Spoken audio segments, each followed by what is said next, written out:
I guess நானும் எங்கள் அப்பா செஸ் விளையாட போகிறோம். யார் ஜெயிக்கலான்னு பார்க்குறாங்க. வாங்க.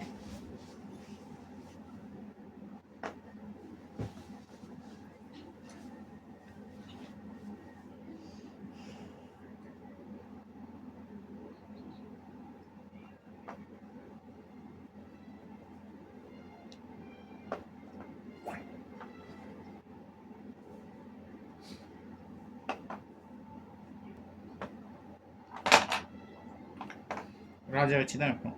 ராஜா வச்சு விட்டுனா ஆட்டோ க்ளோஸ்.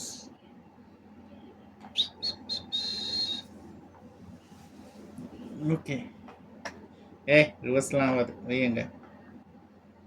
ராஜா வச்சு விட்டு நான் குதிரை வச்சு விட்டுறேன். அதை க்ளோஸ் பண்ணுறேன். கைஸ் எங்கள் அப்பா தான் ஜெயிச்சாரு கைஸ். என்னால் ஒரு நிமிஷம் தாக்கு பிடிக்கிறது கைஸ்.